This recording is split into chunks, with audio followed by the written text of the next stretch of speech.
নমস্কাৰ, মই আচাৰ্য বিনয় কাশ্যপ। এষ্ট্ৰলজিৰ বিষয়ে আমি ডিছকাছ কৰোঁ। এইবিলাক হ'ল কি, যিবিলাক এক্সপাৰ্ট জ্যোতিষী তেওঁলোকৰ কাৰণে নহয়, যিবিলাক নতুন নতুন এই ফিল্ডত আহিছে বা সেইসকল ব্যক্তিৰ কাৰণে যোনে জ্যোতিষশাস্ত্ৰটোৰ ওপৰত ৰুচি ৰাখে। তেওঁলোকে জানিব বিচাৰে যে জ্যোতিষশাস্ত্ৰ কি। বেলেগৰ পৰা সোধাত কৰি নিজে যদি আমি গম পাওঁ বা বুজি পাওঁ, তেনেহ'লে আমাৰ বহুত বস্তু ক্লিয়াৰ হৈ যায়, ইজি হৈ যায়। চাওক, আমি জ্যোতিষশাস্ত্ৰৰ বিষয়ে জানো যে জ্যোতিষশাস্ত্ৰৰ প্ৰধান 12টা ৰাশি আছে আৰু 9টা গ্ৰহ আছে। সেইটো আমি সকলোৱে জানো। তাৰ উপৰি 9টা উপগ্ৰহও আছে, সেইটো বিষয়েও জানো। 28টা নক্ষত্ৰ আছে, সেইটো বিষয়েও জানো। এতিয়া মেইন কথা হ'ল কি যে আমি যেতিয়া লগ্ন কুণ্ডলী এখন এনালাইচিছ কৰোঁ, লগ্ন কুণ্ডলীৰ বিষয়টো জানা বহুত দৰকাৰ। কাৰণ লগ্ন কুণ্ডলীৰ এটা এটা ভাৱে বহুত বস্তু দৰকাৰ, বহুতে দৰকাৰ। এটা ভাৱৰ পৰাই 4-5টা ইণ্টাৰপ্ৰিটেশ্যন ল'ব পাৰি বা তাতকৈ বেছি ইণ্টাৰপ্ৰিটেশ্যন ওলাব পাৰি। আহক আমি সেইটো বিষয়ে আলোচনা কৰিম যে আমি ফাৰ্ষ্ট হাউচৰ পৰা আপ টু 12 হাউচলৈকে প্ৰত্যেক দিনে 12টা ভিডিঅ' বনাম। আজি আমি লগ্নৰ প্ৰথম ঘৰটোৰ বিষয়ে আলোচনা কৰিম। লগ্নৰ প্ৰথম ঘৰটো মানে যাক আমি লগ্ন বুলি কওঁ, লগ্ন কুণ্ডলীৰ প্ৰথম ঘৰ। তাৰ পৰা আমি কি কি চাব পাৰোঁ, কি কি নোৱাৰোঁ, সকলোবোৰ বস্তু আমি ইয়াৰ পৰা আলোচনা কৰিম। চাওক, লগ্নৰ প্ৰথম ভাৱটোক তনু ভাৱ বোলে, সেইটো আমি সকলোৱে জানো, কিতাপত আছে। তাত বহুত বস্তু মিছ হৈ যায়, যে তাৰ পৰা আমি কি চাম কি নাচাম, সেইবিলাক বহুত বস্তু মিছ হয়। চাওক, লগ্নৰ পৰা যদি আমি চাওঁ, প্ৰথমতেতো আমি চাব লাগিব যে ব্যক্তি এজনৰ আইডেণ্টিটি আৰু পাৰ্চনেলিটি কেনেকুৱা হ'ব। সেইটো এটা বহুত ইম্পৰ্টেণ্ট বস্তু হয়। তাৰপিছত আহিব কি, ফিজিকেল হেল্থ আৰু ভাইটেলিটি কেনেকুৱা হ'ব তেনে জাতক বা জাতিকাৰ, আৰু লগতে লাইফ পাথ বা ডেষ্টিনি, ভাগ্য কেনেকুৱা হ'ব। এই আটাইবোৰ আমি প্ৰথম ঘৰৰ পৰাই চাম। আৰু চবতকৈ ডাঙৰ বস্তু যে অন্য ব্যক্তিয়ে তেওঁক কি হিচাপে ল'ব, তেওঁৰ মানে কি হয়, পাৰ্চিভটো কেনেকুৱা হ'ব তেওঁৰ প্ৰতি, তেওঁৰ প্ৰতি ভাল ভাৱ ৰাখিব নে বেয়া ভাৱ ৰাখিব, এই আটাইবোৰ বস্তু আমি কেনেকে আমি গম পাম। চাওক, ফাৰ্ষ্টত যিটো হ'ল যে কি, ব্যক্তিজনৰ আইডেণ্টিটি আৰু পাৰ্চনেলিটি, সেইটোৰ ওপৰত ডিপেণ্ড কৰিব বহুত বস্তু। যে যদি লগ্ন কাৰোবাৰ মজবুত হয়, তেনেহ'লে সেই লগ্নত কি গ্ৰহৰ প্ৰভাৱ আছে, কোন গ্ৰহৰ দৃষ্টি আছে, সেই লগ্ন অধিপতিৰ বল কি, যদি সেই সকলোবোৰ যদি বলি হয়, তেনেহ'লে তেনে জাতক বা জাতিকাৰ আইডেণ্টিটি খুব ষ্ট্ৰং হয়। বহুতে তেওঁক চিনি পায়, বহুতে তেওঁক জানে, তেওঁৰ পাৰ্চনেলিটি বহুত বেছি ভাল হয় যদি লগ্ন মজবুত হয়, বা লগ্ন অধিপতি যদি দুটাই মজবুত হয়।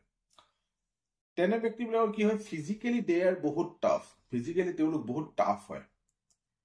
হেল্থ ইছ্যু তেওঁলোকৰ প্ৰায় কম দেখা পোৱা যায়। যদিও 6 নম্বৰ ঘৰৰ পৰা আমি হেল্থৰ বিষয়ে চাওঁ, যদি লগ্ন কুণ্ডলীখনৰ লগ্ন আৰু লগ্ন অধিপতি মজবুত হয়, যদি 6th হাউচ যদি কমজোৰো হয়, তথাপিও তেনে জাতক বা জাতিকাৰ হেল্থৰ ইছ্যু আমি যদি চাওঁ যে কম বেছি পৰিমাণে ভালেই থাকে। আৰু তেওঁলোকৰ লোকৰ লগত যুঁজিব পৰা ক্ষমতা বহুত বেছি, বা মানুহৰ লগত যুঁজিব পৰা ক্ষমতা বহুত বেছি। মানে মই নিগেটিভ ৱেত কোৱা নাই, যদি কোনোবাই সংঘৰ্ষ কৰি আছে তেনেহ'লেও তাৰ পৰা অভাৰকাম হোৱা তেওঁলোকৰ বহুত বেছি ইজি হৈ যায়।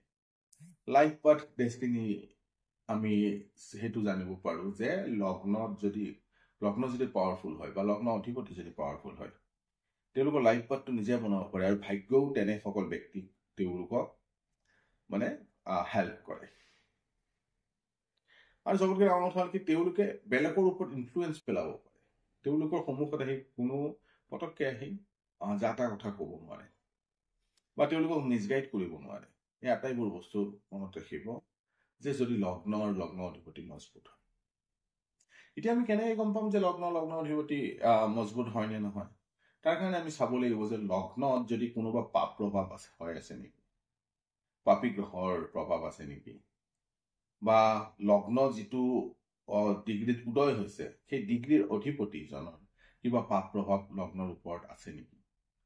ছাপ'জ কাৰোবাৰ মেঘ লগ্ন,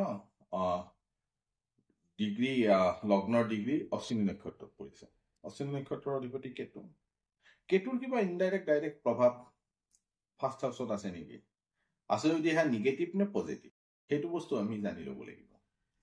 তাৰপিছত আমি জানিব লাগিব যে লগ্নৰ অধিপতি suppose মেঘ ৰাশিয়ে হ'ল, মেঘ ৰাশিৰ অধিপতি মংগল দেৱতা।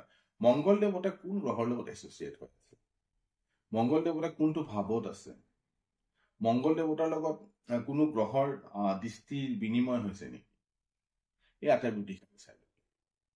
যেতিয়া আমি গম পাম যে মংগল দেৱতাৰ তেনেকুৱা কোনো সমস্যা নাই বা ফাৰ্ষ্ট হাউচতো তেনে কোনো সমস্যা নাই বা ডিগ্ৰী ৱাইজ খুব বেছি বলি এই ভাৱটো, তেনেহ'লে মনত ৰাখিব যে লগ্ন খুব মজবুত হ'ব।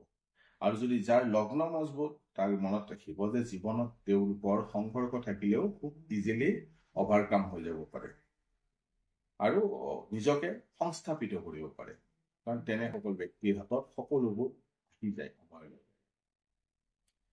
এনেকৈ সৰু সৰুভাৱে আমি ইণ্টাৰপ্ৰিটেশ্যন কৰিব পাৰোঁ। আপোনালোকৰ কুণ্ডলীবিলাকত লগাই চাব যে ফাৰ্ষ্ট হাউচত কি অৱস্থা হৈ আছে, পাপ প্ৰভাৱত আছে নে ভাল শুভ প্ৰভাৱত আছে, বা ফাৰ্ষ্ট হাউচত যিটো নক্ষত্ৰ উদিত হৈছিল সেই নক্ষত্ৰৰ অধিপতিৰ লগত কি সম্বন্ধ আছে, বা সেই ৰাশিৰ অধিপতি কেনেকুৱা, সেই আটাইবোৰ দিশ চাই ল'ব।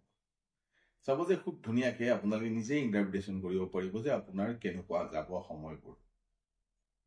তো আজি আমি ফাৰ্ষ্ট হাউচৰ বিষয়ে আলোচনা কৰিলোঁ। অহাকালি ভিডিঅ'ত আমি ছেকেণ্ড হাউচৰ বিষয়ে আলোচনা কৰিম। আপ টু 12টা ৰাশিৰ বিষয়ে আমি আলোচনা কৰিম। সৰু ভিডিঅ', কিছুমানৰ মতে অলাগতিয়াল হ'ব, যিবিলাক ডাঙৰ ডাঙৰ জ্যোতিষী আছে, কিন্তু মোৰ ভিডিঅ'বোৰ হ'ল সেইসকল ব্যক্তিৰ কাৰণে যিবিলাক পেডেষ্টেল লেভেলৰ জ্যোতিষৰ বিষয়ে একো নাজানে, তেওঁলোকে জ্যোতিষ জানিব বিচাৰ কৰে, বা সেইসকল জ্যোতিষীৰ কাৰণে যাৰ কনফিউজন আছে জ্যোতিষ শাস্ত্ৰক লৈ। আশা কৰোঁ এই ভিডিঅ'টো অলপ হ'লেও ইনফৰ্মেটিভ হ'ব আপোনালোকৰ কাৰণে। যদি মোৰ ভিডিঅ' চাই ভাল লাগে তেনেহ'লে ইয়াক লাইক কৰিব, শ্বেয়াৰ কৰিব আৰু ছাবস্ক্ৰাইব কৰিব পাহৰিব।